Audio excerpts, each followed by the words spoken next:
¿Qué tal? Buenos días, compañeros y compañeras. Bueno, vamos a dar inicio a la tercera charla del primer ciclo de, del, del curso de las charlas que estamos teniendo desde acá, desde el ISTATE, llamada Preparación y Respuesta a la Emergencia. En esta oportunidad el doctor Marcos Saucedo nos va a hablar sobre tormentas. En la oportunidad anterior estuvo hablando sobre el sistema de alertas tempranas, así que bueno, lo escuchamos al doctor. Buenos días, doctor Marcos Saucedo, gracias por la colaboración con el instituto y para con todos los compañeros y compañeras que estamos acá atentos a escucharlo. Bueno, muchas gracias. Buenos días a todos y a todas. Bueno, como bien comentaste, yo voy a hablarles ahora, espero poder ser claro de un tema que en sí es bastante complejo, acerca de lo que son las tormentas. Así que bueno, voy a empezar por compartir pantalla. Supongo que ahí deben estar viendo la presentación y yo ahora lo pongo en modo presentación. Ahí está. Bueno, bien. Eh, Vamos a comenzar primero haciendo una breve reseña, digamos, de lo que va a la charla, básicamente, que, bueno, como decía el título, vamos a hablar acerca de las tormentas, en particular las tormentas en la República Argentina.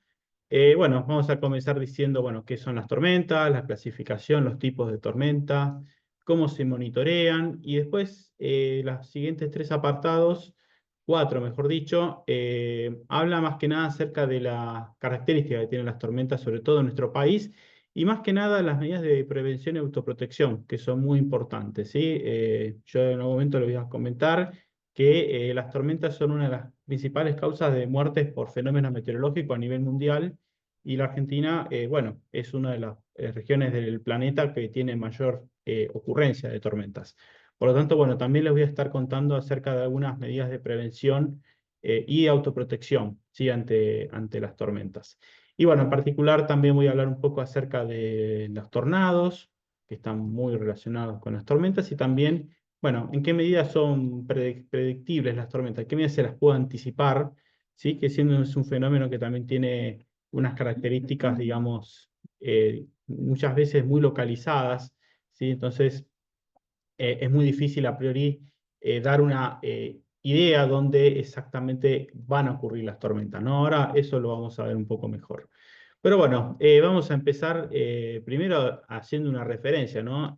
¿A qué nos referimos cuando hablamos de tormenta? Ustedes por ahí, en los medios, por ejemplo, de comunicación, a veces habrán notado posiblemente que a veces el uso de la palabra tormenta se puede utilizar para fenómenos muy diversos. ¿Sí?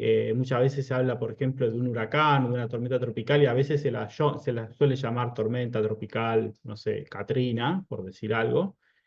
O mismo cuando se forman temporales en nuestras latitudes, o a veces se habla muchas veces de la palabra ciclón, que por eso es una palabra muy utilizada en los medios.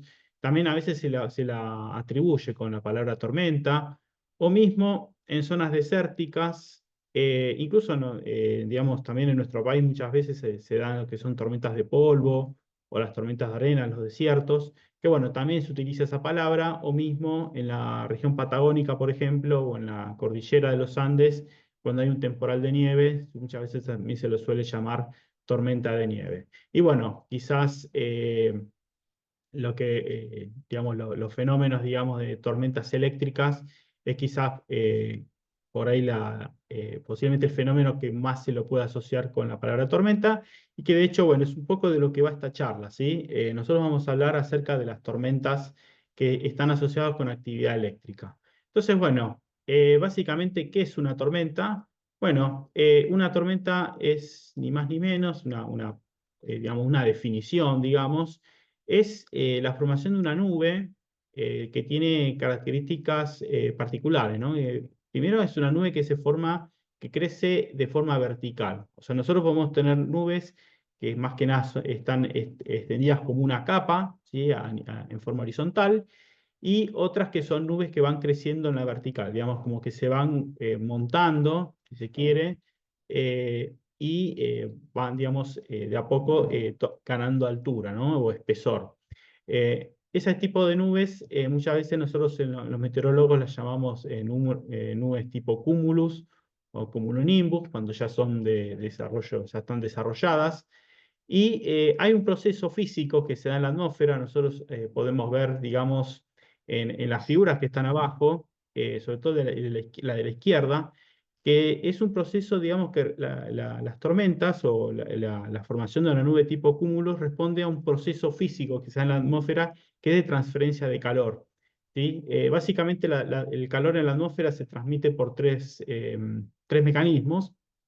Uno que tiene que ver con la radiación solar, por ejemplo, que por un lado calienta el suelo, la superficie, y ese calor que se acumula en la superficie se transmite a la primera capa de aire, ¿sí? Los primeros milímetros, a través de la conducción. Es decir, básicamente el aire que está en contacto con el suelo se calienta, ¿sí? Por el contacto. Pero ¿qué pasa? Ese calor no es que se sigue transmitiendo por conducción hacia los niveles más altos de la atmósfera, básicamente porque el aire es un mal conductor de calor. Entonces lo que ocurre en general es esto que se llama convección, que es la formación de una burbuja de aire y que está más caliente que el entorno, y al estar más caliente, lo que ocurre es que es más liviano, ¿sí? Es un poco lo que se está queriendo representar en la segunda figura, abajo a la derecha. Entonces ese aire, esa burbuja de aire más caliente, que al ser más caliente es más liviano que el entorno, pasa lo mismo que, por ejemplo, con un globo, ¿no? Esos globos que están inflados con helio, por ejemplo, que simplemente al ser más liviano, si uno lo suelta, se van para arriba, ¿sí? Es un poco o un globo aerostático. Entonces, bueno, es un poco lo que está mostrado, digamos, en la figura a la derecha, donde, bueno, se forma una burbuja de aire que muchas veces, por ejemplo, los planeadores llaman térmicas, que las utilizan mucho para ganar altura. Y bueno, así se forma, digamos, esta burbuja de aire que, bueno, típicamente digamos, se va hacia niveles más altos, donde después eventualmente se termina mezclando con el entorno, ¿sí? Y es un proceso que típicamente en un día donde hay buena radiación solar, ¿sí? Se da con bastante frecuencia. Realmente eso está más que nada limitado a una pequeña capa de la atmósfera, son aproximadamente los primeros 1000 a 1500 metros, donde, bueno, se dan estas térmicas. Bien, esto es básicamente cómo es el proceso, digamos, de la convección. Así que nosotros muchas veces los meteorólogos asociamos tormenta con la palabra convección, que bueno, es este proceso un poco que les acabo de explicar. Sin embargo, puede ocurrir que este fenómeno de convección, bajo determinadas condiciones, puede pasar que este proceso no se limite solamente a los primeros niveles de la atmósfera, los primeros 1000 a 1500 metros, sino que también puede llegar a alturas mucho mayores. Así que en ese caso es cuando nosotros ya empezamos a tener convección más profunda, así que nosotros lo llamamos muchas veces convección profunda. Entonces, básicamente así como está más o menos resumido en esta placa, vamos a necesitar, por un lado, tener un calentamiento diferencial en la superficie, o sea, la superficie, ustedes saben que podemos tener una ciudad, podemos tener un bosque, podemos tener una zona cultivada, arena, agua, ¿sí? La superficie no es homogénea, sino que tiene diferentes características, y por lo tanto, ante el sol, digamos, se calientan de manera diferencial. Entonces hay zonas que se van a calentar más fácil que otras, y eso ya va a generar una diferencia, sí que puede hacer que eventualmente el aire ascienda por encima el aire que está por encima de una determinada superficie ascienda con más facilidad que otras. Entonces, también lo que se va a producir con este tipo de calentamiento diferencial son discontinuidades, o sea, va a haber masas de aire que van a tener distintas características. eh, y eso, bueno, va a generar también un mecanismo de ascenso, ¿sí? Una diferencia en la horizontal, y eso va a generar también digamos, básicamente un mecanismo de ascenso del aire. Y entonces, bueno, por eso podemos tener también algún ascenso, ya sea por, como decía recién, por diferencias en aire o mismo también por obstáculos topográficos, ¿sí? Por ejemplo, imagínense ustedes si tenemos aire que fluye contra una cadena montañosa, el aire muchas veces o bien rodea el obstáculo, la montaña, o bien puede ascender sobre la montaña. Entonces, bueno, eso también va a generar eso va a ser un mecanismo por el cual el aire puede ascender, ¿sí? Además del calentamiento diferencial, lo mismo si hay alguna discontinuidad o alguna presencia de masas de aire de diferentes características. Bien, acá simplemente les voy a contar un poco cómo es el ciclo de vida, ¿sí? De una celda convectiva o una tormenta, donde, bueno, inicialmente lo que vamos a tener, supongamos que tenemos una burbuja o un grupo, digamos, de parcelas de aire que van a, por algún mecanismo dado, ascienden y este mecanismo, estas parcelas cuando ascienden, bueno, es aire más caliente y húmedo que el entorno, y por lo tanto por eso puede ascender, va a llegar un momento que si el ascenso es lo suficientemente importante, o sea, el tramo recorrido en la vertical es lo suficientemente importante, va a pasar que ese aire, digamos, va a empezar a enfriarse, ¿sí? Y al enfriarse puede llegar a condensar, ¿sí? La humedad que tiene disponible esa masa de aire va a condensar en formas de gotitas de agua líquida, ¿sí? Esto, por ejemplo, si ustedes miran, por ejemplo, el humo que puede salir de una ducha, ¿sí? Cuando uno se pega un baño y está, digamos, con agua lo suficientemente caliente, va a notar que se forma como, digamos, una niebla, ¿no? Ese humo, o mismo el humo de la pava, cuando el agua hierve, ese humo básicamente son gotitas de agua, ¿sí? Que están en suspensión, son de tamaño microscópico. Entonces, básicamente la nube está formada por gotitas de agua, ¿sí? De tamaño microscópico, y como son tan pequeñas, simplemente se mantienen a flote, ¿sí? Se mantienen suspendidas en suspensión sobre el aire. Bueno, esto pasa lo mismo en las nubes. Si las nubes son básicamente un conjunto, una colección de gotas, que puede ser de agua líquida, ¿sí? O de agua sobreenfriada. Muchas veces pasa mucho en la atmósfera, ustedes saben, digamos, en el colegio habrán aprendido que o mismo la experiencia, ¿no? Que el agua cuando está a temperaturas por debajo de 0 grados típicamente se congela, ¿no? Digamos, pasamos a tener agua de forma de hielo.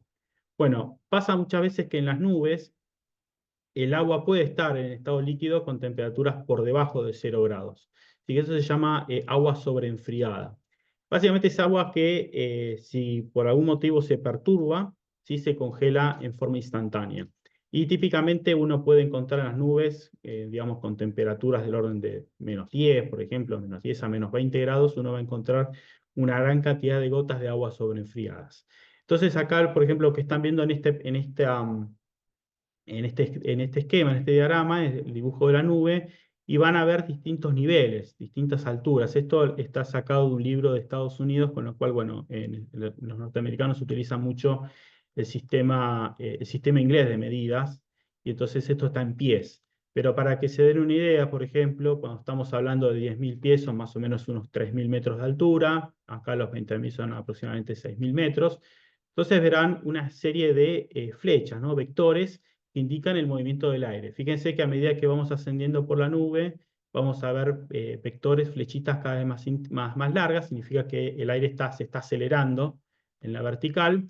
Y aquí a la derecha lo que están viendo son los valores de temperatura. Y supongamos que tenemos 28 grados en superficie, bueno, 17 grados a la altura de la base de la nube, y así, ¿no? Ya por encima de los 15.000 pies vamos a ver temperaturas menores a 0 grados. Todas estas partículas que ven acá, estos puntitos, intenta representar las partículas de agua, ¿sí? Que están presentes en la nube. Entonces, bueno, esto básicamente cuando empieza ya la etapa inicial, ¿no? De la celda convectiva. Fíjense que ya el tope alcanza alturas del orden de los 7.000 metros aproximadamente, ¿sí? Una temperatura ya del orden de los -16 en el tope de la nube. Y esto cuando ya la nube alcanza su etapa de madurez. Eh, o sea que ya, ¿qué ocurre? La corriente ascendente se vuelve más violenta, más intensa, y bueno, esto le permite alcanzar niveles más altos, ¿no? Fíjense que el tope ¿sí? Ya alcanza del orden de acá se habla de 40.000 pies, que son aproximadamente unos 12.000 metros de altura, poco más, 13.000. Entonces, bueno, básicamente las nubes de tormenta pueden alcanzar alturas cuyo tope llega a los 8.000 a 12.000 metros sobre la superficie. Entonces acá empiezan a pasar también una serie de cosas. Yo les dije al principio que la gota de nube, digamos básicamente, la nube está compuesta por un montón de gotas que pueden ser de agua líquida, si estamos por temperaturas por encima de los 0 grados, o sea, en la base, en la parte baja de la nube. Después, en zonas, digamos, bajo cero, podemos tener gotas de agua sobreenfriada. Y ya más arriba, en el tope de la nube, vamos a tener más cristales de hielo, ¿sí? Son cristales en suspensión. Y bueno, básicamente como tenemos también una corriente ascendente muy intensa, si el aire asciende, o sea, ingresa de la base de la nube y va ascendiendo por la nube, básicamente lo que va pasando es que todos esos hidrometeoros, como los llamamos, todo lo que son las gotitas de agua o de cristales de hielo, van a ser llevados, digamos, por esta ascendente hacia el tope de la nube. Ahora, ¿qué pasa? A medida que esas ascendentes, digamos, van llevando todas las gotas, puede pasar que empieza a haber colisiones entre gotas o entre cristales o entre una gota de agua y un cristal, ¿sí? Entonces se van a empezar a formar, digamos, gotas o cristales cada vez más grandes, ¿sí? Porque simplemente se van como agregando unas a otras. Esos choques van a tener no solamente el efecto de ir generando gotas cada vez más grandes, y al ser más grandes también más pesadas, sino también eso va a empezar a generar, con las colisiones, se empiezan a generar también transferencias de carga eléctrica. ¿Sí? Los cristales o las gotas van a tener una carga eléctrica que no va a ser nula, sino que va a empezar a tener alguna carga. Y eso es importante para el proceso de electrificación de la nube. Así que eso ahora lo vamos a ver un poco más adelante en detalle. Pero bueno, simplemente lo que quiero comentar acá es que con esas colisiones que vamos a ir se van a ir observando, va a empezar a haber algunas gotas y algunos cristales que van a ser tan grandes que ya no se van a poder sostener por sí solos, o que la corriente ascendente que los va transportando ya no los va a poder sostener. Entonces esos cristales van a empezar a caerse, ¿sí? Básicamente se empiezan a caer, y a medida que van cayendo a través de la nube van colectando más gotas o más cristales según lo que vayan encontrando en su camino. Entonces se va a empezar a formar una corriente descendente dentro de la nube, que acá lo podemos ver de este lado, a partir de la cual van a emerger, digamos, las gotas, ¿no? Y bueno, eventualmente esto va a surgir, digamos, de la base de la nube, van a emerger una serie de partículas que nosotros en tierra vamos a estar viendo o experimentando como lluvia, ¿sí? Entonces básicamente lo que empieza a pasar es que parte del contenido de agua de la nube se empieza a precipitar a tierra. Así que bueno, ese momento, digamos, cuando la nube comienza a precipitar, es cuando ya alcanza su etapa de madurez. Y finalmente, lo que termina pasando es que esa corriente de aire descendente es aire que al mismo tiempo que contiene agua líquida, ¿sí? El agua va evaporándose cuando emerge de la base de la nube. eh, Eso va a generar, al evaporarse, va a generar un enfriamiento del entorno. Entonces va a generar también una corriente de aire frío que va a descender hacia tierra, y generalmente uno, si experimenta, digamos, una tormenta, cuando llega la lluvia o incluso un poco antes, va a encontrar o va a experimentar como un viento más fresco, sí, que viene de la nube o viene de la tormenta. Entonces, lo que va a pasar es que ese aire fresco, que justamente coincide con la llegada de la lluvia, va a tender a cortar de alguna manera la corriente ascendente que alimentaba la tormenta, ¿no? La celda. Entonces, esto lo que va a terminar ocurriendo es que las ascendentes van a ir de a poco disminuyendo su intensidad, y eventualmente van a cesar, y solamente va a quedar la precipitación, que bueno, obviamente a medida que se corta la corriente ascendente, básicamente la tormenta ya pierde intensidad, desaparece o se disipa, ¿sí? Y solamente va a llegar un momento que solamente va a quedar algo de lluvia débil, con tendencia digamos, a cortarse, y solamente va a quedar una nube, ¿sí? Una nube más, ya incluso va a parecer medio como peinada por el viento en altura, ¿sí? Pero ya sin actividad, digamos, sin precipitación. Y mismo también sin actividad eléctrica. Esto básicamente un poco como es el ciclo de vida de una celda común. ¿Sí? Bueno, acá simplemente para localizar las tormentas en el espacio-tiempo, dentro de lo que son todos los fenómenos meteorológicos que existen, ¿sí? Desde la turbulencia a muy pequeña escala, a escala, digamos, ya molecular, hasta lo que es la variación de cambio climático a escala global o planetaria. Tenemos acá las tormentas, ¿sí? Que abarcan aproximadamente desde 1 kilómetro de tamaño de las primeras celdas, las primeras nubes, hasta los sistemas más organizados, que ahora lo vamos a ver, de una escala del orden de los 100 a 500 kilómetros aproximadamente, y en lo que es el tiempo, digamos, ¿sí? Más o menos tiene una duración aproximada de media hora, hasta una duración de 6 a 12 horas, ¿sí? Como lo más organizado. Pero bueno, todo este ciclo que les estuve contando de cómo desde que se inicia una celda convectiva hasta que se disipa, transcurre aproximadamente una media hora, 45 minutos en promedio.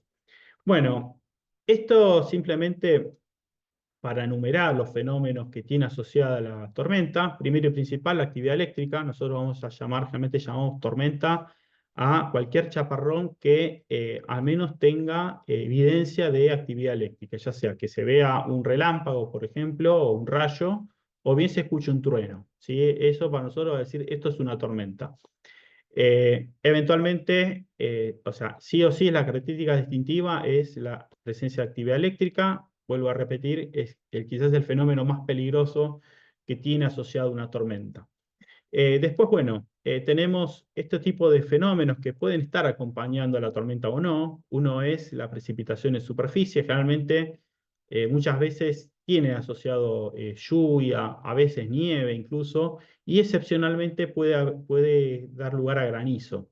Sí, incluso, bueno, en algunas ocasiones la tasa de lluvia, o sea, la cantidad de lluvia que cae por unidad de tiempo, por ejemplo, en una hora o en menos tiempo, puede ser tan alta, sí, del orden de los 100 a 300 milímetros en una hora, son tasas muy altas de precipitación, puede llegar a dar lugar a inundaciones repentinas. Entonces, este es uno de los peligros, digamos, los riesgos que supone una tormenta, ¿no? Esto obviamente va a depender muchas veces de en qué entorno se forme la tormenta, cuánta humedad disponible haya para, digamos, que tenga tanta precipitación, ¿no? Y sobre todo en tan poco tiempo. Después, eventualmente, bueno, también puede estar asociado con la ocurrencia de vientos intensos que puedan llegar a provocar algunos daños, ¿sí? Desde levantar techos, tirar paredes. Sí, esto, bueno, también va a depender mucho del el entorno en el cual se forme una tormenta, y en otras ocasiones puede llegar a dar lugar a tornados o trombas, sí, que son casos muy raros. La verdad que son muy pocas las tormentas que generan este tipo de fenómenos, pero bueno, también, todo dependiendo del entorno en el cual se generen, esto puede llegar a darse. Bueno, nosotros también, una forma, digamos, de alguna manera de caracterizar a las tormentas es tratar de distinguirlas según tipos de tormentas o modos convectivos, lo llamamos a veces. Y entonces, bueno, básicamente, esto es simplemente a modo de resumen. Eh, Tenemos estos tipos de tormentas, las tormentas ordinarias, también las llamamos multicelulares, superceldas, que ahora vamos a ver un poco más en detalle, y los sistemas convectivos de mesoscala, que acá ya estamos hablando de tormentas más organizadas, ¿sí? Ya no es una tormenta en particular, sino que es un grupo de tormentas que se organizan de una determinada manera.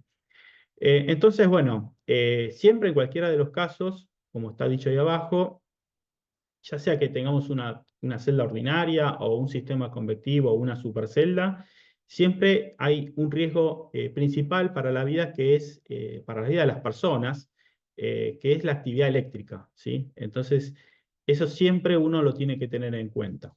Bueno, vamos a detallar, vamos a tratar de no hacerlo muy extenso, los tipos de tormentas, ¿sí? Las tormentas unicelulares un poco ya se los conté, ¿sí? Son las que están caracterizadas por una única celda, ¿sí? Que tiene un tiempo de vida de media hora, 45 minutos. Acá vemos un poco el esquema, ¿no? Como la celda se empieza a formar, va creciendo. Esto que tienen acá sombreado, pintado, es el contenido de agua líquida, ¿sí? Las gotas de agua o cristales de hielo que tiene la nube de tormenta. Verán que llegado pasados los 20 minutos, estos hidrometeoros que contiene la nube empiezan a precipitarse, ¿sí? Entonces, bueno, acá ya tenemos precipitación, a los 25 minutos ya tenemos el máximo de precipitación, ¿sí? Y ya eventualmente a la media hora ya el sistema ya comienza a disiparse, ya la cantidad de lluvia disminuye, ya la nube está mucho más, pierde bastante de su base, solamente queda la parte del tope. Y esto como uno lo ve si lo viera si viera la tormenta de arriba, ¿no? Y verán también, por ejemplo, en este diagrama de acá abajo se ve como esta línea con triangulitos. Así que lo que intenta representar es el aire frío asociado a esa descendente, a ese aire que desciende de la tormenta. Sí, fíjese que empieza como a expandirse, ¿no? A alejarse, sí, de la tormenta, que bueno, esto es lo que hace precisamente que la tormenta se disipe, ¿no? Porque es como que corta, digamos, el aire caliente y húmedo que alimentaba inicialmente el ascendente, ¿no? Que daba el ascendente que alimentaba la tormenta. Entonces, bueno, básicamente lo que se ve a la media hora es una pileta de aire frío, como se le suele llamar, por debajo de la nube de tormenta que después se va, digamos, trasladando o alejando de la celda original. En general, bueno, es un poco cómo funcionan las nubes de tormenta. Ahora, ¿qué pasa si la tormenta está caracterizada no por una única celda, sino por una serie, un grupo de celdas que van como disparándose digamos, a continuación de la otra? Entonces, este es el caso de una tormenta multicelular. Básicamente consiste en varias celdas, ¿sí? Que se dispara la primera, original, genera la precipitación, genera el aire frío, ¿sí? Que se va propagando hacia afuera de la tormenta, y ese aire frío que tenemos acá, acá está pintado, lo que va a ir generando, genera ascensos, ¿no? A medida que ese el aire frío se aleja, por delante del aire frío empieza a disparar nuevos ascensos. Entonces, ese ascenso, ese aire que digamos que asciende por delante de este frente de ráfagas, o este frente de aire frío, lo que va a hacer, si las condiciones lo permiten, es disparar una nueva celda. Entonces se dispara una celda número 2, que también cumplirá su ciclo de vida, alimentará el aire frío de la celda originaria, y eso va a generar una nueva celda por delante, y así, digamos, básicamente la tormenta está compuesta por una serie de celdas convectivas que van cada una en una etapa diferente de su ciclo de vida. Acá, por ejemplo, en este ejemplo particular que estamos viendo, ya tenemos la primera celda que ya se disipó, la segunda que ya prácticamente está disipándose, la tercera que está, la célula 3, que está como en su etapa de madurez, y acá ya se está disparando la celda número 4, ¿sí? Ya está a punto, digamos, por alcanzar su etapa de madurez, y ya se empezó también a disparar la celda número 5. Entonces, básicamente lo que va haciendo este sistema es que el frente de ráfagas original lo que va haciendo es disparar nuevas celdas que van como formándose una en sucesión de otra, ¿sí? Y después, bueno, tenemos el caso de las tormentas supercelulares. Así que acá ya es una diferencia, una característica principal. Primero que, a diferencia de las celdas ordinarias, tiene un periodo de duración mucho mayor, no dura media hora, sino que puede durar incluso varias horas, ¿sí? Hasta 4 o 5 horas pueden llegar a durar, digamos, en su ciclo de vida total, y donde básicamente, ¿qué hace esta celda? Esta celda, digamos, tiene una velocidad de traslación tal que básicamente el frente de aire frío, de ráfaga, o la pileta de aire frío que forma, eh, se mueve tan rápido que el aire frío no la puede como dejar atrás, ¿sí? Entonces, casi va como como en tándem, digamos, y eso permite que la ascendente principal que alimenta la celda se mantenga, ¿sí? Entonces la celda puede vivir más tiempo. Y este tipo de tormentas en particular son las que están asociadas con los fenómenos de tiempo severos, ¿sí? Porque realmente uno puede llegar a encontrar granizo de gran tamaño, ráfagas muy violentas, y en casos extremos puede llegar a generar tornados. Generalmente los tornados que generan estas celdas suelen ser los más intensos. Tienen también una mayor actividad eléctrica por lo general, Y como les decía, tienen tanto la ascendente como la descendente, se organiza de tal modo que no interfieren entre sí estas corrientes, entonces eso ayuda a que la celda pueda perdurar por más tiempo. Y después, bueno, tenemos los sistemas convectivos de mesoescala, que en realidad el sistema de convectivo de mesoescala, lo que estamos viendo acá, no estamos hablando de una celda en particular, sino que en una región se pueden disparar varias celdas en simultáneo, ¿sí? Entonces puede ocurrir que estos sistemas se empiecen como a organizar, ¿sí? De una determinada manera, realmente a veces siguen algún sistema de mayor escala, pero en general los sistemas convectivos, por ejemplo un sistema multicelular, como vimos recién, que pueda haber una supercelda metida dentro de todo ese sistema multicelular, eh, digamos, suelen ser, digamos, los que eh, quizás cada celda individual dura un tiempo determinado, pero si uno mira el sistema como un todo, puede tener, digamos, una duración de hasta 10, 12 horas en principio, y bueno, y abarcar una superficie enorme. 1 millón de kilómetros cuadrados, para que tenga una referencia, la provincia de Buenos Aires tiene aproximadamente 300.000 kilómetros cuadrados, o sea, puede abarcar varias provincias de la Argentina en un determinado momento. Y bueno, también ahora lo vamos a ver. Aquí, por ejemplo, este es un esquema, ¿no? De un sistema convectivo de mesoescala.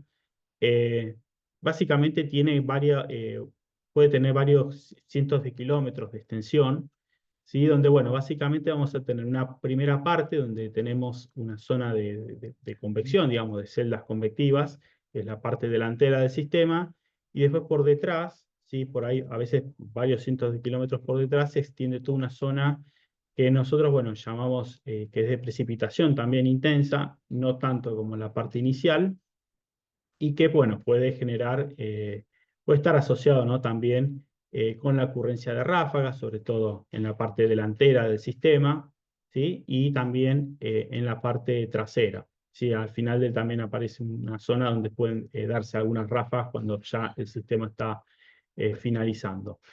Noten que en general estos sistemas pueden llegar a durar entre 2 a 6 horas, incluso a veces medio día puede llegar a perdurar, o incluso en algunos casos extremos más.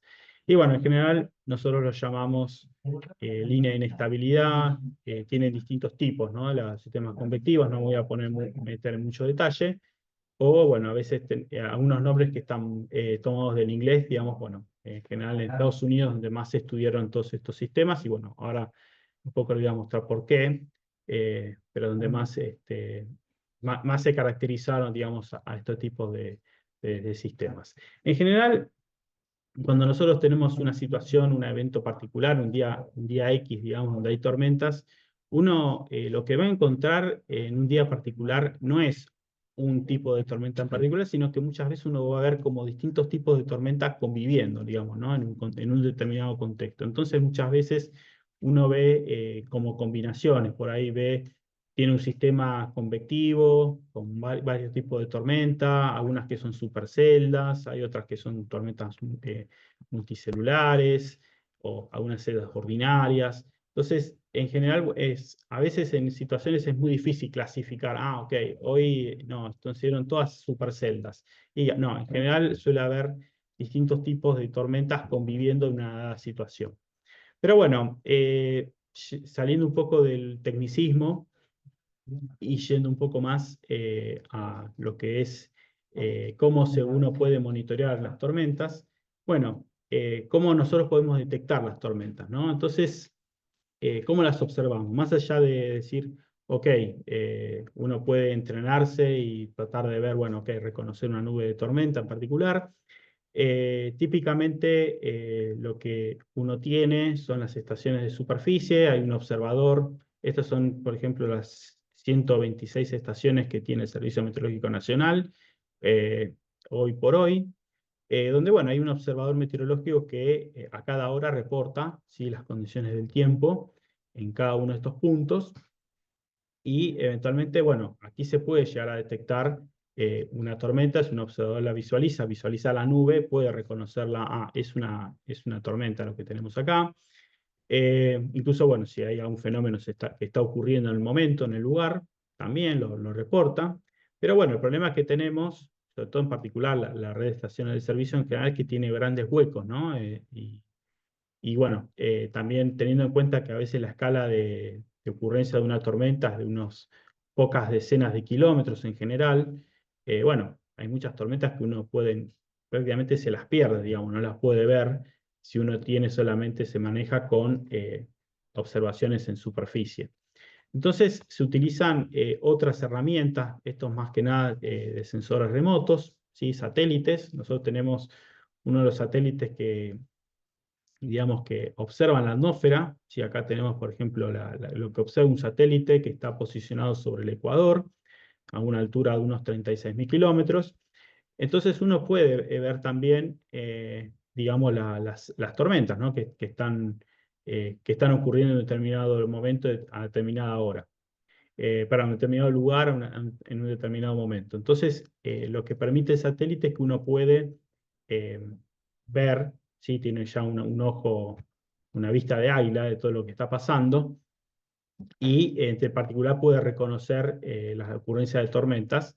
Lo que no podemos saber, la limitación que tiene esto, es que no podemos saber, si bien podemos, según algún determinado patrón, inferir que pueda haber alguna severidad con las tormentas, lo que no podemos conocer son las características, todo lo que está pasando en superficie.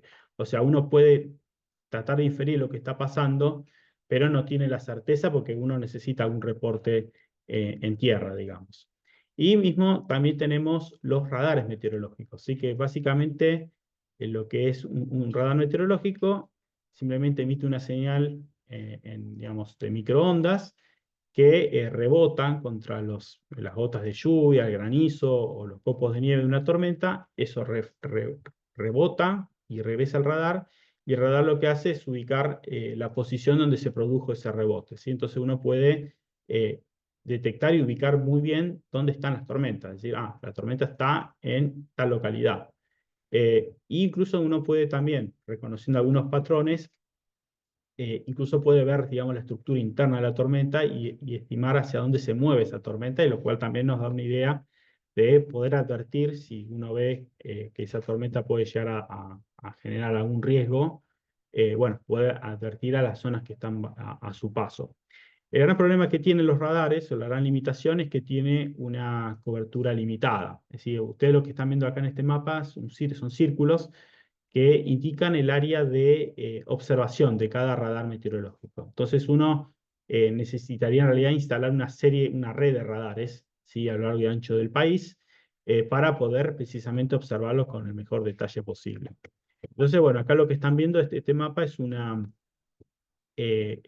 básicamente la red de radares del Sistema Nacional de Radares Meteorológicos. Ya es un programa que ya lleva más de 10 años en la Argentina y que, bueno, precisamente ha posibilitado, entre otras cosas, que podamos monitorear las tormentas básicamente en gran parte del país. Y bueno, actualmente incluso hay nuevos radares que están en marcha, digamos, que están próximos a aparecer, con lo cual eso también nos va posibilitando, digamos, ir aumentando el tamaño, digamos, de radares, ¿no? Digamos, la cantidad de radares de áreas de la Argentina monitoreadas por radar meteorológico. Actualmente vamos a tener cerca del 70% del país, ¿sí?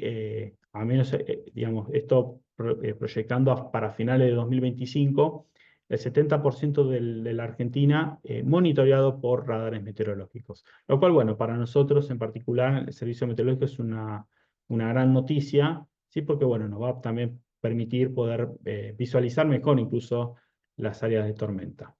Bueno, y también tenemos como otra herramienta para monitorear la actividad eléctrica, ¿sí? Ya sea que usemos, digamos, sensores de actividad eléctrica que estamos montados en satélites, o mismo también una red de antenas, digamos, que detectan la caída de rayos, ¿sí? La ocurrencia de actividad eléctrica. Y esto también es otra forma, ¿no? De cómo uno puede monitorear las tormentas. Incluso también puede tratar de reconocer en qué etapa del ciclo de vida, si la tormenta se está intensificando o si se está debilitando, a través de la actividad eléctrica, ¿sí? La tasa de rayos que se generan, uno puede tratar de reconocer esto. Bueno, acá algunos ejemplos simplemente para poner algunos ejemplos, cómo se ve, por ejemplo, unas tormentas en un radar meteorológico. Entonces verán que cada puntito blanco que ustedes ven, cada puntito, perdón, mejor dicho, cada zona, digamos, con colores muy oscuros. Obviamente acá también hay todo un estudio, ¿no? De, a ver, bueno, tratar de reconocer estos patrones a través del radar meteorológico. Pero básicamente cada una de estas áreas con colores más fuertes de fucsia a blanco es una tormenta, ¿sí? Es una celda convectiva particular. Y esta es una situación de tormentas que pasaron por la localidad de Mar del Plata. Esto fue en invierno, 19 de julio del 2020, en plena pandemia, donde, bueno, tuvo una ocurrencia de granizo bastante importante, ¿no? Fíjense acá el daño generado, por ejemplo, en el parabrisas de un auto, que bueno, esto fue lo que ocurrió, digamos, en esta situación en particular. Después, este es otro ejemplo. Esto es más un sistema convectivo, sí que, por ejemplo, también esto es del año 2020, donde, bueno, acá se pueden ver toda una zona de tormentas que abarca desde lo que es gran parte de provincia de Buenos Aires, sur de Santa Fe, Córdoba, incluso llegando hasta el sur de La Rioja, ¿sí? Una línea, es un sistema convectivo, y acá lo que pueden ver, por ejemplo, en este diagrama de acá abajo, son la actividad eléctrica, ¿sí? La caída de rayos en tiempo real, en un determinado momento. Entonces, bueno, verán que hay una gran cantidad de rayos que se estaban registrando, además de violentas ráfagas. Sí, esta fue una situación de tormentas severas bastante importante que se produjo en diciembre del 2020. Y después, bueno, acá hay otro ejemplo, este del año 2018. Este lo mostré la vez anterior, la charla anterior, donde, bueno, precisamente al sur de la ciudad de Buenos Aires se genera una zona de tormentas, sí que en particular pasan por una localidad cerca de Chascomús y, bueno, generaron daños, ¿no? Acá pueden ver algunas imágenes con caída de árboles y, bueno, también caída de techos, ¿sí? Daños a estructuras con estas tormentas que se formaron en esta región. Bueno, y después también, este es otro ejemplo de un sistema convectivo que fue del año 2014, que en particular, bueno, se lo llamó Berta, ¿sí? Que más que nada tuvo asociado con mucha caída de agua, ¿sí? Grandes inundaciones, esto es en la zona, en la provincia de Córdoba. Muchas veces los sistemas convectivos de mesoescala lo que producen son gran cantidad de agua en una amplia región. ¿Sí? Ese es el mayor riesgo, aunque bueno, también en su etapa inicial pueden llegar a producir fenómenos asociados a ráfagas, incluso a veces también la ocurrencia de tornados en algunas situaciones. Bueno, vamos a ver un poco cómo es la frecuencia de tormentas a nivel global y después en nuestro país. Entonces, lo que ustedes están viendo en esta figura es una medida de la cantidad de rayos al año que se producen en todo el globo. Entonces, ustedes verán, por ejemplo, en las zonas cercanas al Ecuador, sobre todo en los continentes, ¿no? En las zonas donde hay mayor cantidad, los colores más oscuros, más rojos, ¿sí? Rojos tirando a oscuro, son zonas donde se produce, digamos, la mayor cantidad de caída de rayos. ¿Sí? En particular, verán, por ejemplo, Sudamérica, que tiene, ¿no? La parte de Argentina, todo lo que es desde la zona del centro de la Argentina hacia el norte, se produce una gran cantidad de caída de rayos. ¿Sí? Entonces, una de las zonas más activas a nivel global. Y esto cómo se producen, digamos, los rayos o la frecuencia de rayos a lo largo del año, ¿no? Según las estaciones del año. Entonces verán, por ejemplo, que los meses de verano, ¿sí? Son la época de mayor cantidad de rayos. Verán, por ejemplo, una zona de máximo que se da acá entre el norte de Salta y la zona de Jujuy. Después, durante el invierno, la cantidad de rayos, la cantidad de tormentas baja bastante sustancialmente. Solamente queda la región del litoral, con la zona de Uruguay, el sur de Brasil como las zonas más activas. Todo el resto después de la Argentina en general prácticamente no se producen tormentas durante el invierno, muy pocas veces. Y después, bueno, obviamente hacia la primavera nuevamente vuelve obviamente ya con la llegada de aire más cálido y más húmedo, nuevamente empiezan a haber mayor cantidad de tormentas a lo largo en el país. Bueno, esto simplemente es una figura, esto está sacado de un trabajo de Gabriela Nicora, donde, bueno, más que nada acá lo que se muestra es un poco cómo se comportan las tormentas a lo largo del día, en qué momentos hay mayor cantidad de tormentas. Esto es lo que intenta también un poco representar, no me voy a meter al detalle de esta figura, es como una especie de regímenes, ¿no?, de las tormentas, cómo tratar de diferenciar el comportamiento según la región del país o de Sudamérica está hecho este estudio, pero más que nada lo que se intenta mostrar acá es que la mayor cantidad de la actividad de tormenta se suele dar después de las horas del máximo calentamiento. En general, el máximo calentamiento solar se da hacia el mediodía y después del mediodía es cuando se empiezan a producir las tormentas. Entonces, generalmente las tormentas suelen producirse a partir de las horas de la tarde y en particular durante la noche. ¿Sí? La noche es un momento del día bastante activo con las tormentas y en general las tormentas tienden a disminuir en cantidad hacia las horas de la mañana, ¿sí? Hacia el amanecer, que es la hora, digamos, posterior, digamos, a todo el enfriamiento nocturno, y las horas de la mañana. Y después, bueno, ya a la tarde nuevamente inicia un nuevo periodo, un nuevo ciclo, ¿sí? Otra vez de formación de tormentas. Bueno, este es unos resultados de la tesis de licenciatura de Bertone 2020, donde acá lo que se muestra es la cantidad de días con ocurrencia de rayos, ¿sí? Caída de rayos en el país. Entonces ustedes verán, ¿no? Se ve una zona máximo en el norte de Jujuy, ¿sí? Cerca de La Quiaca sería esto, donde se da la mayor cantidad de rayos, ¿sí?, a lo largo del año, seguido luego de todo lo que es la zona del litoral, ¿no? La zona de Misiones, norte de Corrientes, y esto después, bueno, va como irradiándose más hacia la zona central, hacia la franja central del país. Fíjense que prácticamente todo el país, al menos alguna vez al año, tiene tormentas, ¿no? Incluso llegando hasta lo que es la provincia de Chubut, el noreste de Santa Cruz. Salvo algunas zonas en la Patagonia, en el sur patagónico, en algún momento del año se producen tormentas, ¿sí? Hay tormentas prácticamente en casi todo el país. Con lo cual, bueno, esto es un resultado importante a tener en cuenta.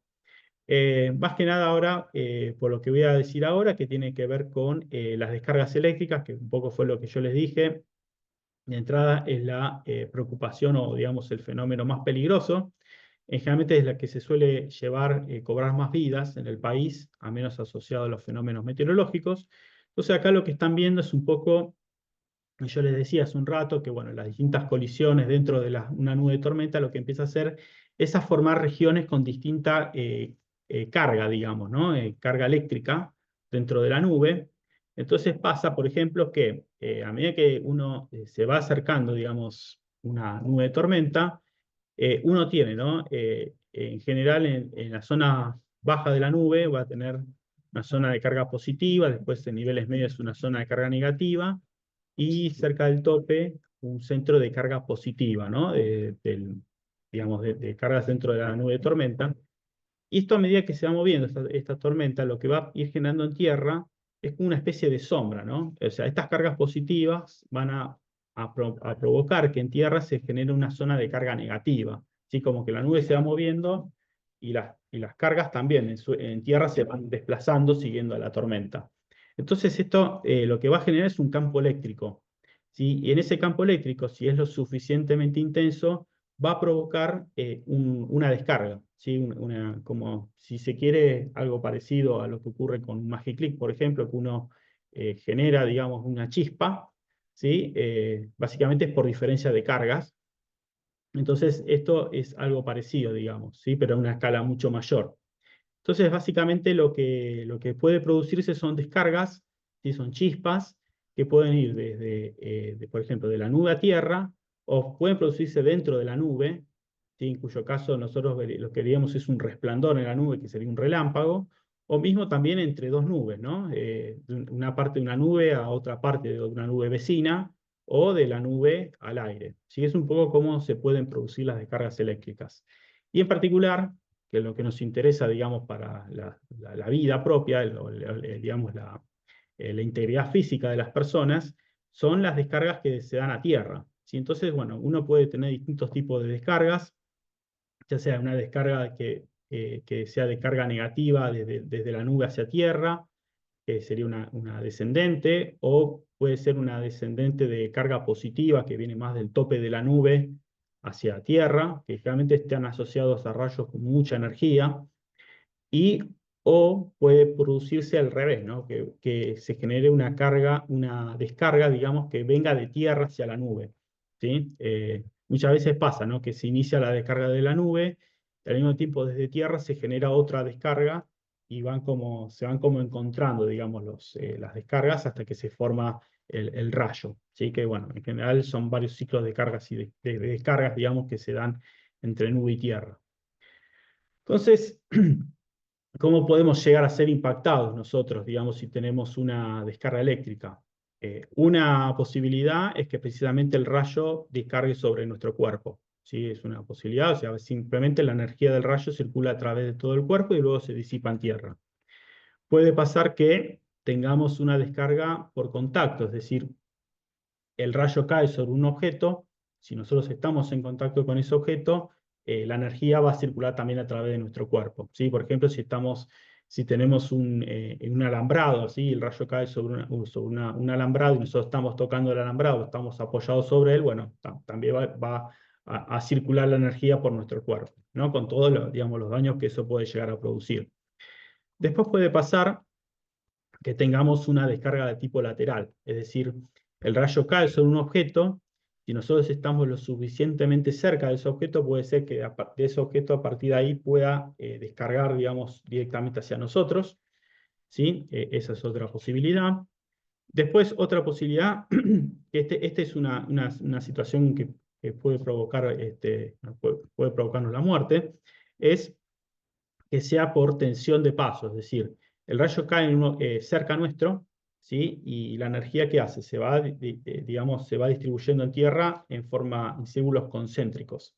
Entonces, ¿qué pasa? Si nosotros estamos muy cerca, esa energía nos va a llegar a nosotros a través de los pies, ¿sí? O sea, esto va por el suelo y nos llega a nosotros a través de los pies.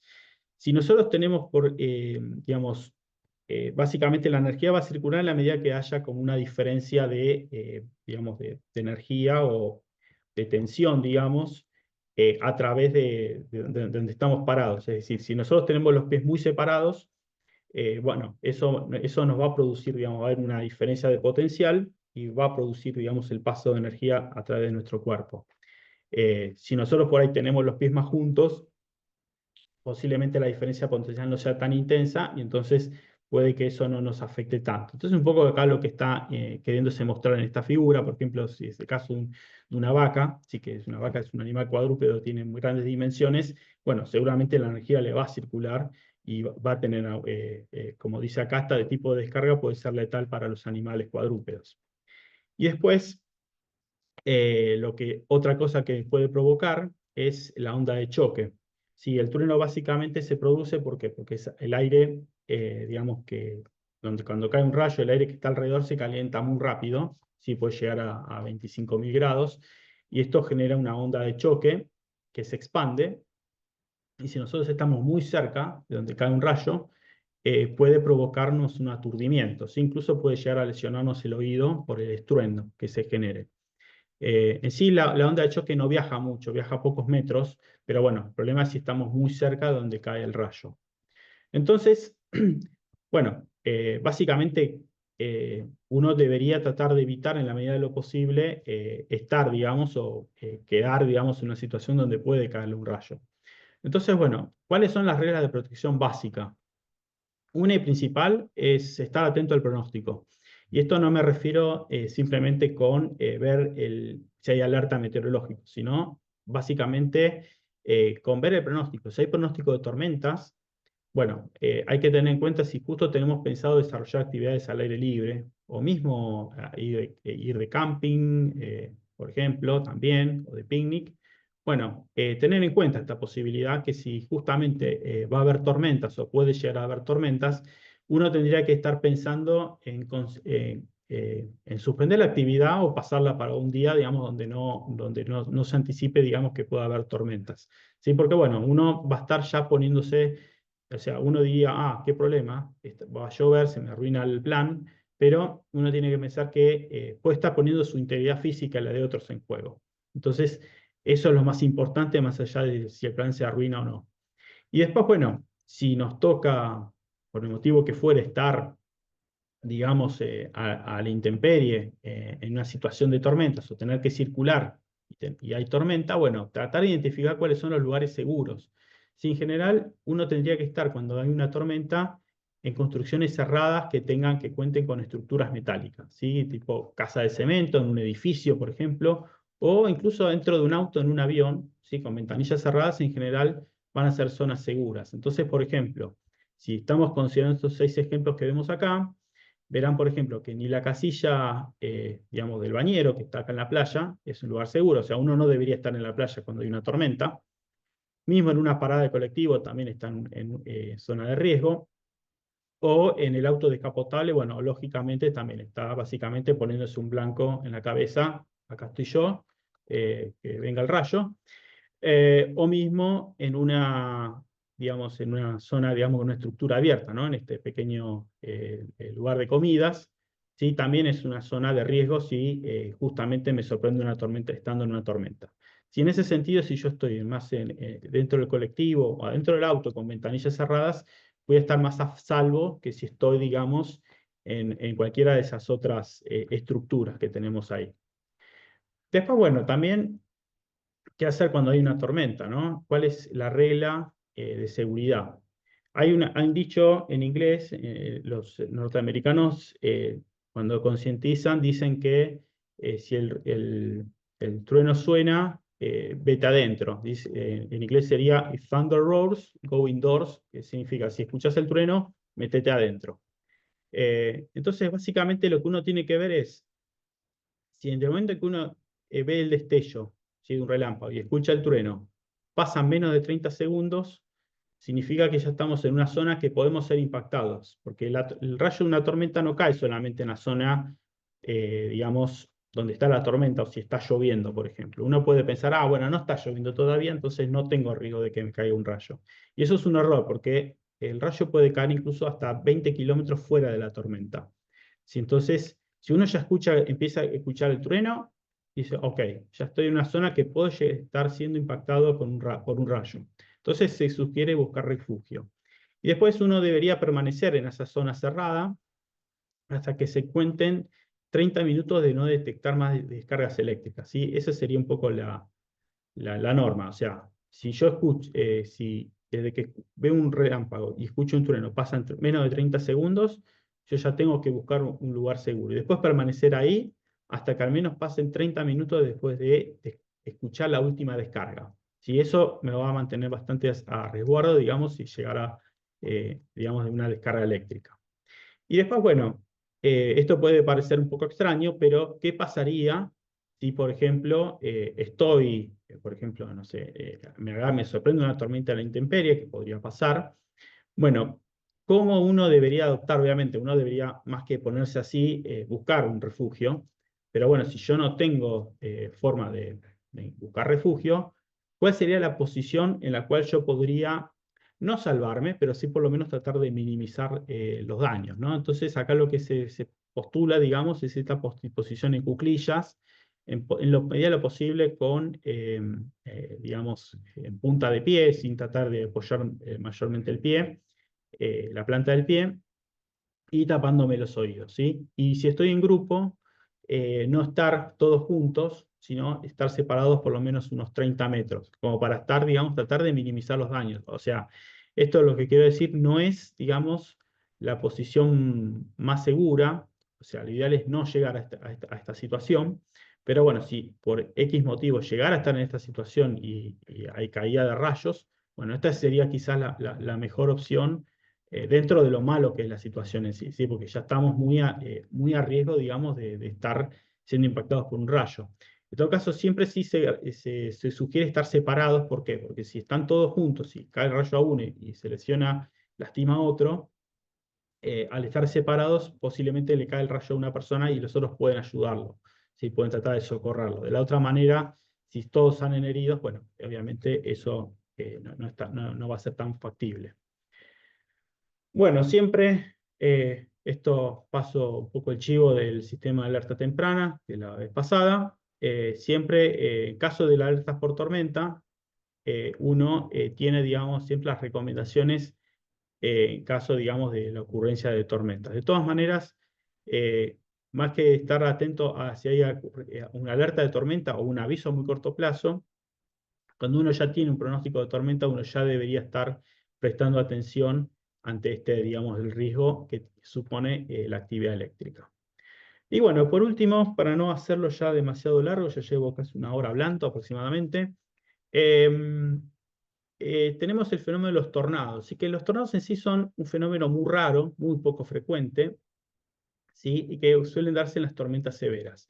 Eh, Más que nada el tornado uno lo caracteriza por la aparición de una nube en forma de embudo, que sí que cuelga de la base de la nube y que bueno, cuando llega, si toca tierra o tiene contacto con la superficie, va a provocar daños, ¿sí? Inevitablemente.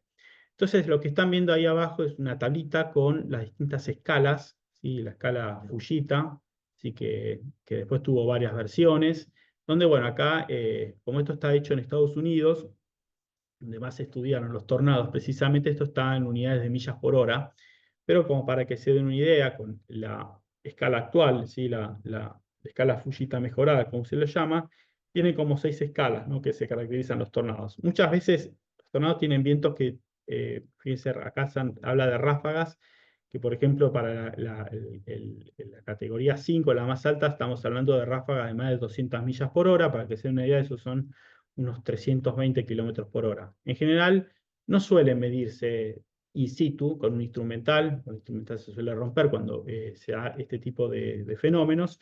Muchas veces lo que se hace es hacer el análisis post-mortem, es decir, ok, hubo una tormenta severa, alguien especializado va, evalúa los daños y en base a los daños producidos puede dar una estimación de cuál fue la intensidad que tuvo ese tornado. Lo más que nada lo clasifica según estos números, ¿sí? La escala Fujita, y eso nos sirve, digamos, como una idea para tener, digamos, tener una noción de qué tan intenso fue ese tornado. Obviamente depende de que haya provocado daños a estructuras como para uno lo pueda evaluar.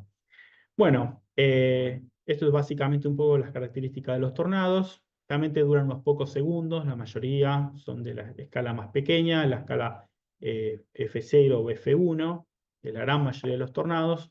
En algunos casos los más intensos, que suelen estar asociados a las tormentas supercelulares que vimos hace un rato, son los que tienen las categorías más altas, ¿no? De F2 para arriba. En general, bueno, duran unos pocos segundos, a veces puede llegar a durar 15 minutos, y en los casos más extremos, en general, cuanto más intenso es un tornado, suele durar más, pueden llegar a percibir más de una hora, ¿sí? Y en general se dan en situaciones muy particulares, ¿sí? No es el fenómeno más frecuente. Y sí es algo muy importante. Uno dice, yo hablé como de tormenta supercelular, lo más intenso que pueda haber, pero que una tormenta sea supercelular no implica que necesariamente vaya a producir un tornado. En general, la probabilidad que ocurra es bastante baja en general. Entonces acá lo que les estoy mostrando es un poco digamos, una distribución a nivel global de dónde se producen la mayor cantidad de tornados. Típicamente, bueno, Estados Unidos es donde más documentados están. De hecho, hay una zona que se llama el Callejón de los Tornados en Estados Unidos, por eso, bueno, tiene este máximo. Provocan bastantes daños en la época, digamos, de la primavera y el otoño del hemisferio norte. Pero bueno, también vemos que se da, ¿no? Se pueden dar en distintas partes de Europa, por ejemplo, en la zona de China, en el este asiático.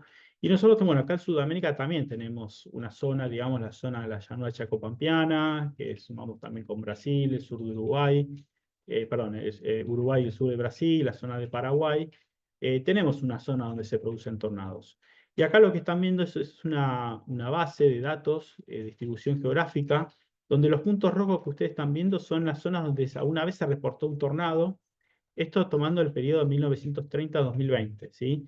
Eh, Obviamente que este mapa es una submuestra, ¿sí? Porque mayormente se producen tornados que no son registrados, ¿sí? Básicamente. Entonces, en realidad esto es una especie de como de cota mínima, y verán más que nada que están la mayoría reportados en la provincia de Buenos Aires, Santa Fe, Córdoba, este de La Pampa, y todo lo que pasa más al norte no es que no existan, o que haya menos tornados, sino que no se han registrado, nunca se han reportado, no se han estudiado. ¿sí? Esto básicamente es una submuestra nomás, digamos, de la cantidad de tornados que existen. Una meteoróloga, María Luisa Altiger, y un equipo, digamos, de meteorólogos han estado haciendo todo este relevamiento a lo largo de los años, ¿sí? Para conocer, digamos, la ocurrencia de los tornados en nuestro país. Bueno, acá este es un ejemplo, el caso particular, este es un mapa, por ejemplo, de María Luisa, con la frecuencia de tornados y la categoría, digamos, donde suelen producirse. Se produce como un máximo entre lo que es el este de Córdoba y la provincia de Buenos Aires, así como zonas de ocurrencia de tornados. Y en particular, por ejemplo, dice que en Argentina suelen producirse tornados entre 10 y 15 días al año, ¿sí? En alguna parte de nuestro país. Incluso en el mismo día puede haber hasta 3 tornados, ¿sí? De los, a menos de los que han registrado. Muchas veces se registran, digamos, mejor dicho, ocurren pero no se registran. Y este, por ejemplo, es un ejemplo de acá, de la ciudad de Buenos Aires, de la zona del conurbano, que ocurrió en el 2012, ¿sí? La tormenta del 4 de abril del 2012, que bueno, se hizo todo el análisis post-mortem de esa situación y se encontraron básicamente perdón, 3 franjas de tornados, 5 tornados en total que ocurrieron en este día en particular, ¿sí? 2 de categoría F2, y que bueno, acá se ven algunos daños, ¿sí? Algunos, caída de galpones, bueno, daños, digamos, esto es en la zona de Quilmes, Berazategui y Berisso, ¿sí? O mismo la caída, bueno, de una estación, del techo de una estación de servicio. ¿Sí? Esto, bueno, son algunos de los daños que se pueden producir y que, bueno, precisamente ante este tipo de situaciones que son muy raras, son muy poco frecuentes, bueno, uno debería tratar de estar lo más alejado posible de las ventanas, en lo posible, lo más dentro de la casa posible, ¿no? Obviamente no hay que estar afuera, no solo por el riesgo, digamos, del viento que pueda uno llegar a levantarlo, pero eventualmente lo más probable es que uno sea impactado por algún objeto, así que vuela, ante este tipo de situaciones. Bueno, y por último, esto simplemente para tener una referencia a cómo uno puede anticiparse, ¿no? A las tormentas en general. ¿Sí? El servicio meteorológico cuenta con los distintos tipos de pronóstico, pronóstico que muchas veces lo levantan los medios, el pronóstico de cómo va a ser el próximo verano, si va a ser un verano seco, va a ser un verano cálido o un verano más fresco. En general, con escala estacional, uno lo que puede inferir es si puede llegar a haber más o menos eventos de tormenta, ¿no? Qué cantidad ni qué intensidad van a tener, sino si uno pudiera llegar a tener más o menos eventos. Obviamente esto va a necesitar alguna intervención de algún especialista que pueda asesorar sobre este punto. Mismo si uno trabaja más a escala de las próximas semanas, uno también puede eventualmente tratar de inferir si va a haber más o menos tormentas, si viene una semana tranquila sin tormentas, por ejemplo, de buen tiempo, o pocos eventos de tormenta. O al contrario, al revés, ¿no? Si viene una semana muy lluviosa, con varios eventos de tormenta, bueno, básicamente es un poco lo que uno puede llegar a decir con esto. Y bueno, obviamente el pronóstico diario, ¿sí? Esto es lo más importante, ¿no? Acá uno cuando ve un dibujo con un rayito, uno debería prestar atención, ¿sí? Porque, bueno, más allá independientemente de si después está dado una alerta meteorológica o no. Sí, porque uno puede a veces no tener una alerta meteorológica, porque puede tener pronóstico de tormenta, entonces ahí uno debería estar prestando atención, digamos, a cómo se desarrolla la meteorología. Y después, bueno, tiene eventualmente la escala ya, a la escala horaria, ¿sí? Que estamos hablando de escala de las próximas 1 a 3 horas o en los próximos minutos. ¿Sí? Que esto ya tiene más que ver con la detección de la tormenta. Uno ya lo está viendo a través de satélite, radar o detectores de rayos. Entonces, bueno, nosotros en el servicio meteorológico estamos siempre monitoreando la evolución de las tormentas y bueno, también emitimos si se detecta alguna tormenta que pueda generar algún fenómeno de tiempo severo, ya se emite el aviso a muy corto plazo, que bueno, es un poco lo que estuve comentando la vez pasada, pero más allá del aviso a muy corto plazo, digamos, ya el fenómeno de actividad eléctrica ya está presente, ¿no? O sea, si hay una tormenta que no genera ningún tipo de fenómeno asociado a granizo o lluvia muy intensa, no va a haber un aviso a muy corto plazo, pero uno tiene que estar teniendo en cuenta que, bueno, la actividad eléctrica está presente y bueno, eso es un riesgo y uno debiera tratar de evitar en la medida de lo posible estar circulando a la intemperie, digamos, ante este tipo de fenómenos. Bueno, bien, creo que eso sería todo, sí, son simplemente las referencias y bueno, gracias, espero no haberlos aburridos y bueno, si tienen alguna consulta, pregunta, estoy a disposición. Bueno, muy clara, doctor, la charla. Bueno, en este momento podemos hacer un intercambio de preguntas, si es posible, pregunta-respuesta, si hay algún compañero que quiera hacer algún tipo de pregunta. Bueno, podemos habilitar el micrófono.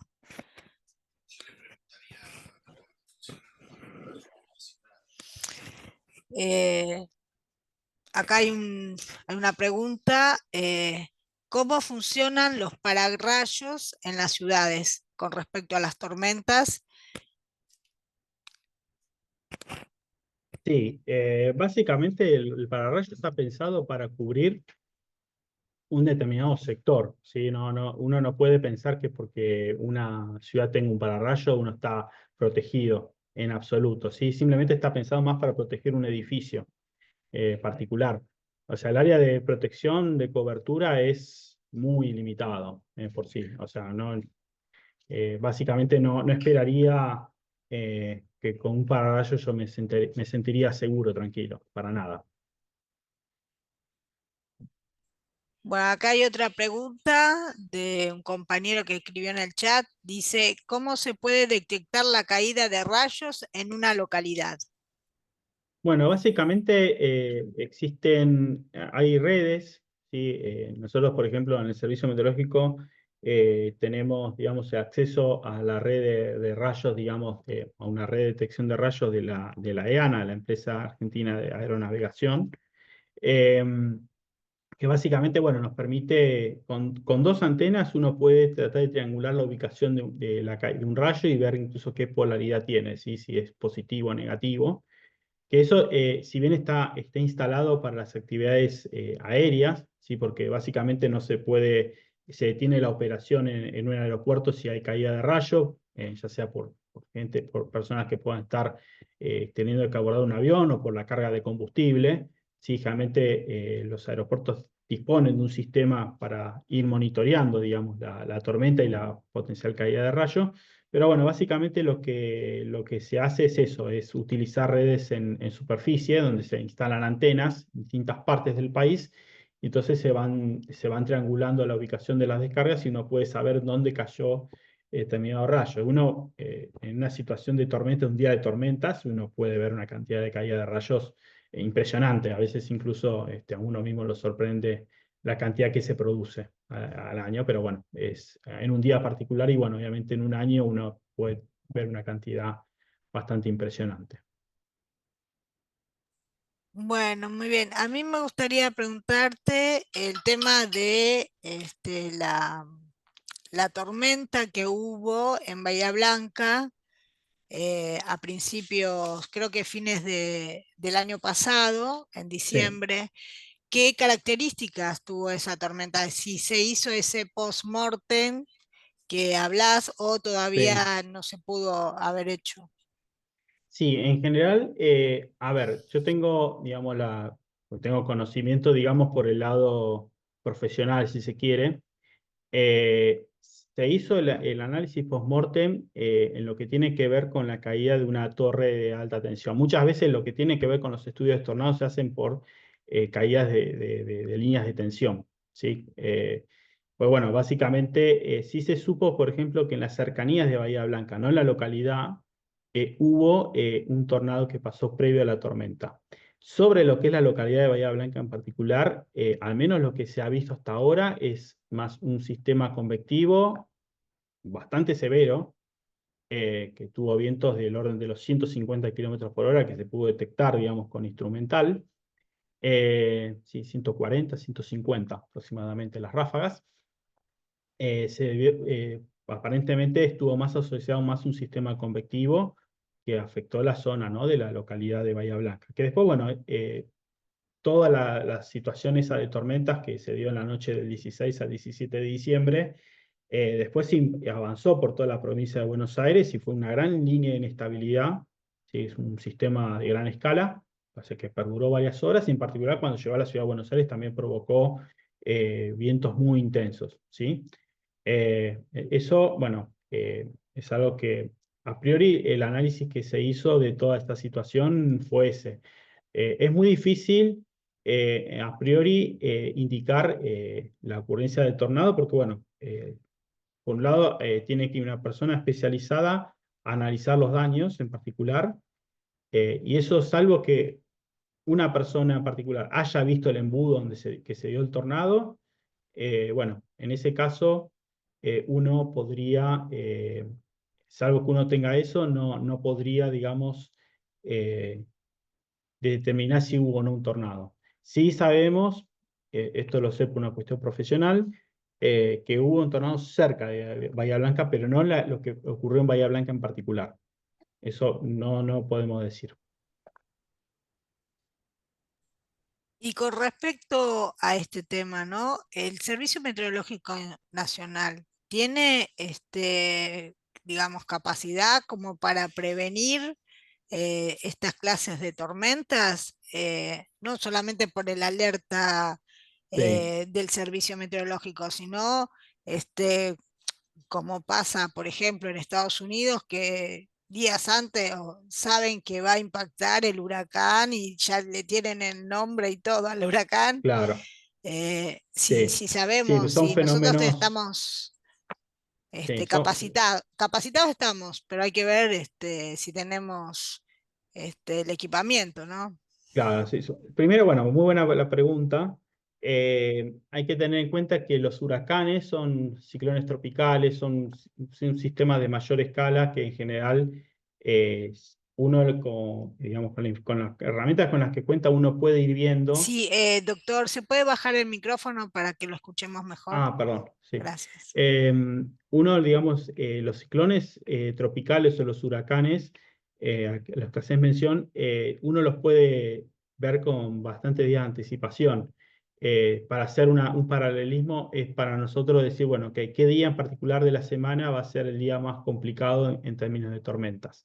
Ahora, cuando vamos a hablar de tormentas en particular, que son de una escala mucho más chiquita que un huracán, uno lo que puede decir con el sistema de alertas, por ejemplo, lo que uno hace es decir, ojo que esta región tiene todas las condiciones, reúne las condiciones tales para que se den tormentas que puedan provocar caída digamos, granizo, ráfagas muy fuertes. Ya cuando digo tormentas, bueno, ya la caída de rayos se sobreentiende, que va a haber caída de rayos seguro. Eh, lo que uno puede decir es que la zona está en condiciones de registrar fenómenos severos. Lo que uno no puede decir es en qué lugar particular van a estar esos fenómenos. O sea, si por ejemplo la ciudad de Buenos Aires va a ser afectada, pero no Lanús, por decir algo, eso uno lo puede ver cuando ya la tormenta ya se forma y uno lo puede ir monitoreando con el sistema de radares. Pero no puede decir, a ver, para hacer un paralelismo, ¿no? Un poco con la salud. El sistema de alerta vendría a ser algo así como, bueno, a ver, esta persona fuma, es alcohólica, tiene sobrepeso, no hace ejercicio y la verdad la salud cardiovascular tiene riesgo de que tenga un accidente cardiovascular. ¿Significa que lo va a tener? No, tal vez no pase nunca. Pero bueno, está, la verdad, tiene los factores de riesgo. Bueno, la alerta funciona un poco de esa manera, digamos. Simplemente anticipa, che, mañana a la tarde vas a tener una situación donde puede ocurrir esto. No se puede decir exactamente dónde va a ocurrir. Y más en una tormenta que tiene una escala, como lo mencionaba antes, tiene una escala a veces de unos pocos kilómetros. Entonces, eh, bueno, eso ya ahí va más una cuestión de un aviso a muy corto plazo, que de una escala de 1 a 3 horas. ¿Sí? Ya es algo mucho más detallado, más puntual. Y bueno, eso es algo que es la característica del fenómeno. Por ejemplo, en Estados Unidos, ahora que justamente hablamos de Estados Unidos lo que tienen, por ejemplo, hacen avisos de tornado, pero ellos no pueden anticipar más allá de 15 minutos. es lo máximo, y ellos han puesto mucho dinero, toda la tecnología, y no pueden superar la barrera de los 15 minutos de anticipación. O sea, a veces en tornado es, nada, es muy poco tiempo. Eh, pero bueno, ya es una sociedad que está mucho más entrenada en ese sentido, y bueno, ya saben qué tienen que hacer cuando, bueno, hay una situación de tornado, y bueno, si hay un aviso, un warning de tornado, bueno, saben que tienen que meterse bajo tierra. No obstante, bueno, también tiene varios problemas de que a mucha gente a veces no le hace mucho caso a los avisos, ¿sí? Pero bueno, la verdad que a veces esos avisos son los que salvan vidas. Bueno, muy bien. No sé si habrá alguna otra pregunta más. Bueno, yo soy Viviana Seca. En este momento estoy reemplazando a Magalí, pues ella tuvo un problema de salud, está operada y está convaleciente. Así que bueno, me tocó esta parte para los compañeros y compañeras que no me conocen. Este, mm, bueno, acá estamos admitiendo a otros compañeros, pero bueno, así que bueno, estuvo muy clara la charla, en este marco de preparación para la emergencia. Queremos agradecer al instituto por darnos este espacio. Yo soy trabajadora de la Dirección de Emergencias de la Secretaría de Niñez, Adolescencia y Familia, y estamos colaborando en esta tarea con mi compañero Ricardo Cardone, también compañero de la Secretaría y de la Dirección. Eh, bueno, agradecemos al presidente del instituto, al compañero Beto Galeano, a la compañera también Magalí, por hacer el esfuerzo de este espacio de auto, eh, de autoformación. Así que bueno, le agradecemos la colaboración del doctor, que es compañero también trabajador del Servicio Meteorológico Nacional. Eh, Agradecemos a todos los compañeros que en este primer ciclo estamos trabajando para la autoformación, como los compañeros también de Parques Nacionales, que fue la segunda charla que tuvimos. Esto va a continuar seguramente el año que viene. Nosotros como Estado Nacional tenemos una ley de riesgo de la emergencia, la ley 20, a ver, no me acuerdo bien. Hay una ley que en nuestro estado está la ley 27.287. En este marco, todo lo que estamos aprendiendo está enfocado a poder tener los conocimientos necesarios para que el Estado nacional, sea del gobierno que sea, cumpla, bueno, con las normativas nacionales. Eh, bueno, acá hay una compañera que dice tenemos que firmar asistencia. Eh, Hoy no tenemos el formulario, pero bueno, acá me dice el compañero que está operando el Zoom que le estamos anotando a todos los compañeros y compañeras que están participando. Bueno, es una de las primeras veces que estoy así como anfitriona, y sepan disculpar, estoy un poco nerviosa, así que bueno, espero que haya cumplido con las expectativas. Así que bueno, en el marco de este fin de ciclo, del primer ciclo, no sé si habrá alguien más como para poder aportar. El doctor, si quiere agregar algo más, y bueno, ya damos como finalizada No, solo vi la una charla. pregunta que me quedó ahí en el chat. que preguntaba Sí, acerca de si en la página del servicio se puede ver descargas eléctricas. Lamentablemente no, nos quedó pendiente verlo. Obviamente hay sitios donde uno puede verlo, digamos, en tiempo real. Pero esa es una pregunta que había quedado pendiente. Y después había otra que estaba ahí pendiente de hacerse, eh, que Eduardo Luna había dicho que quería hacer una ¿cuál? pregunta. ¿Alguna otra pregunta más?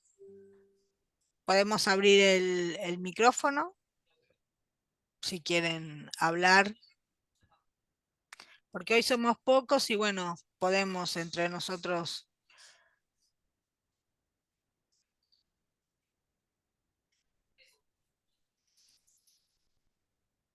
Bueno, les agradecemos a todos y todas, compañeros, que han participado de la última charla del ciclo de preparación para la emergencia.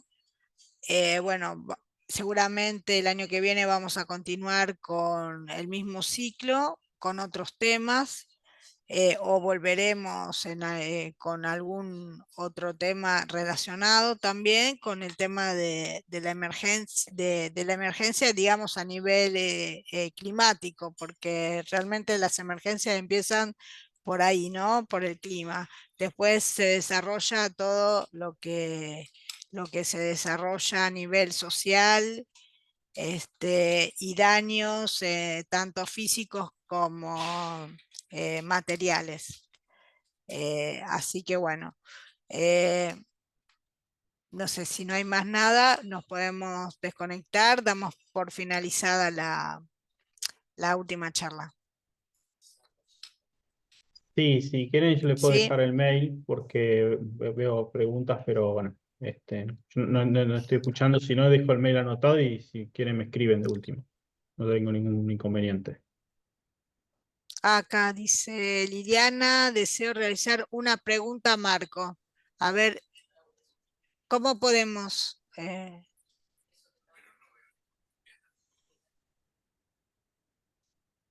Mm, Eduardo Luna también.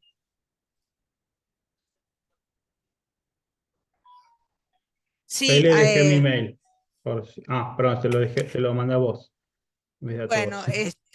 acá Ahí tiene va. el micrófono abierto Eduardo Luna.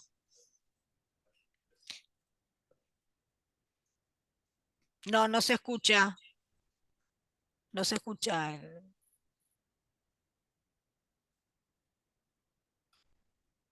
Solicitar para... ¿se escucha?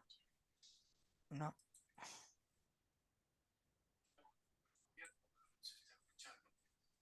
No, yo no escucho no escucho a No, Eduardo. no, no estamos escuchándote, Eduardo.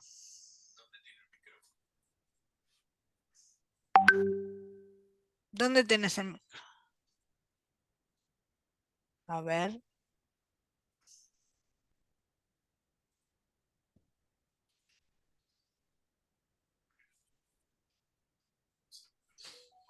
mm, ¿De acá no le podemos dar? Ah, acá me dice Eduardo que no, no te podemos escuchar porque debe ser un problema tuyo de tu micrófono. ¿Estás escribiendo en el chat?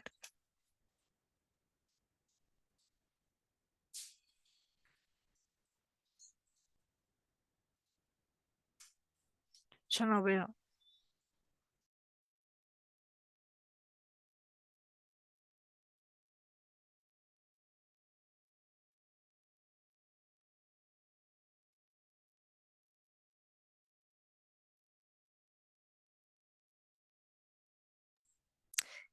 Sí, Eduardo Luna dice, soy de Villa de Merlo y en años calendarios impares se producen eventos de tormentas intensas. Sí, a Eso, priori, a ver, las tormentas creo que se producen prácticamente todos los años. Hay que ver, ¿no? Si es una una mera casualidad que justo se produzcan en esa localidad en particular, ¿no? También puede ocurrir muchas veces que, y esto también a mí me pasa mucho, ¿no? De que a veces uno, cuando hace memoria de fenómenos, muchas veces es muy selectivo, en el sentido de que por ahí pues, o me acuerdo de un evento en particularmente intenso porque por la afectación que tuvo en mí o en el lugar donde yo vivo. Entonces, en sí habría que hacer un estudio si efectivamente, o en registro para ver eventualmente si esto se registra o no. A priori físicamente no habría, o al menos no conozco ningún motivo por el cual eso debiera pasar, que solamente en años impares se producen tormentas particularmente intensas en la localidad de Merlo. Eh, pero bueno, eso uno tendría que estudiarlo y ver si efectivamente es así. Pero a priori, bueno, nada, muchas veces lo que suele ocurrir es que uno, y esto me lo decían mis profesores en la facultad, uno debería buscar los registros y bueno, y ver si efectivamente es así. Porque la memoria personal de uno muchas veces va a estar sesgada o va a tener o va a tener una atribución determinada en función a veces por ahí del impacto que tuvo lo más cercano, digamos, ¿no? Pero bueno, eso puede no ser necesariamente así si uno no analiza en términos más globales. Ok, ahí estoy leyendo lo que sigue. Totalmente, las zonas, digamos, ya de topografía, lo que sí tienen, y bueno, las sierras de Córdoba en particular se caracterizan por eso, ¿no? De tener crecidas repentinas muchas veces, sobre todo por tormentas o lluvias que se producen más arriba en la sierra, y a veces vienen con crecientes muy violentas que se dan en muy poco tiempo. Bueno, eso precisamente es otro motivo, sobre todo en zonas de montaña, ¿no? De tener mucho cuidado cuando hay tormentas no necesariamente cuando uno tiene la tormenta encima, sino a veces cuando uno observa tormentas sobre las sierras, ¿sí? Porque a veces eso muchas veces puede venir con una crecida muy repentina y bueno, nada, si uno no conoce o está muy descuidado, puede tener consecuencias desagradables. Bueno, muy bien. Entonces, gracias a todos y todas por la participación. Nuevamente, gracias, doctor Marcelo Saucedo. Marcos Saucedo, disculpe, por la participación y la colaboración. Bueno, damos por finalizada esta última charla del ciclo. Buenos días, buenas tardes a todos y todas. Bueno, un placer, que tengan un buen día. Igualmente, hasta luego, Hasta la compañeros. próxima. Hasta la próxima.